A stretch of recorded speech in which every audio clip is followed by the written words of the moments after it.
Hola, voy a resolver un problema simple sobre desplazamiento utilizando dos métodos. El primer método, llamado el método gráfico, y el segundo método, llamado método de las fórmulas. Pero primero leamos el problema.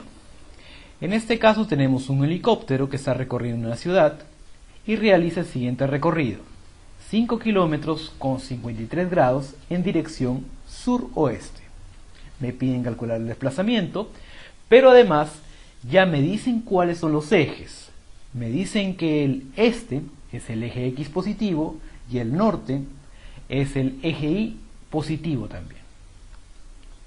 Por lo tanto, ya tengo mi sistema de referencia. Ahora voy a ubicar el vector. El vector de desplazamiento va a estar en el tercer cuadrante, porque me dice suroeste. Suroeste, tercer cuadrante. Ahora me da un ángulo.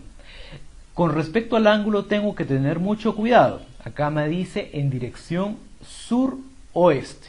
¿Qué significa esto? Parte en el sur y va hacia el oeste. En algunos problemas me pueden decir lo contrario. Me pueden decir oeste-sur. ¿Qué significa? Parte en el oeste y va hacia el sur. Pero en este problema de forma específica me dice dirección sur-oeste.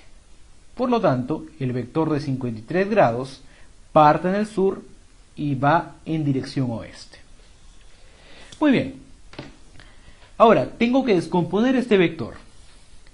Sé que su módulo son 5, por lo tanto, puedo utilizar el método gráfico para descomponer este vector. Forma un triángulo.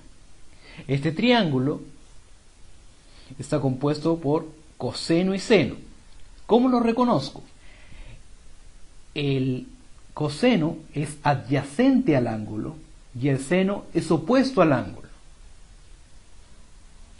Una vez que coloqué seno y coseno en la dirección correcta, puedo comenzar a resolver. Utilizo una calculadora.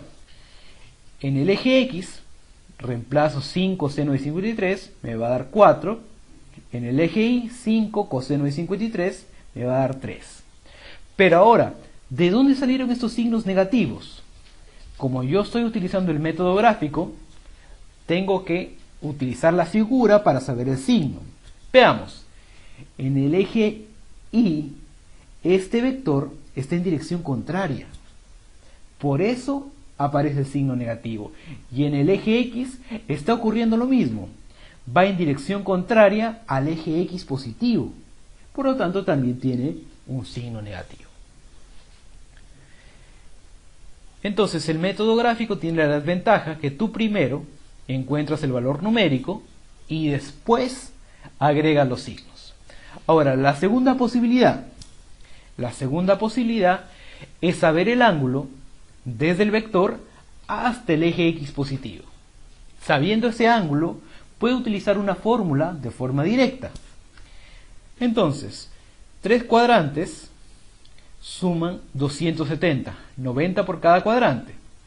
Si ya tengo 53 grados, simplemente le resto 53 a 270 y me va a quedar 217. Este método de las fórmulas me pide saber el ángulo desde el vector hasta el eje X. Ya tengo ese ángulo, entonces voy a aplicar las fórmulas de forma directa.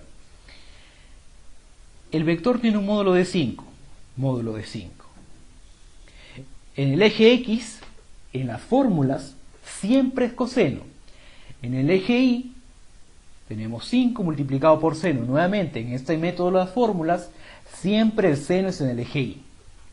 Y después únicamente utilizo una calculadora y encuentro los mismos resultados que en el caso anterior. ¿Ok? Bien, entonces, para recopilar todo, tenemos dos métodos. En el método gráfico, usted tiene que agregar el signo a mano. En el método de las fórmulas, usted no tiene que agregar ningún signo, simplemente utiliza la calculadora. Sabiendo que el coseno está en el eje X y el seno en el eje Y.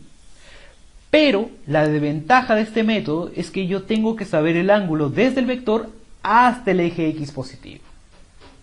Esa es la única desventaja. Bueno, eso sería todo. Muchísimas gracias.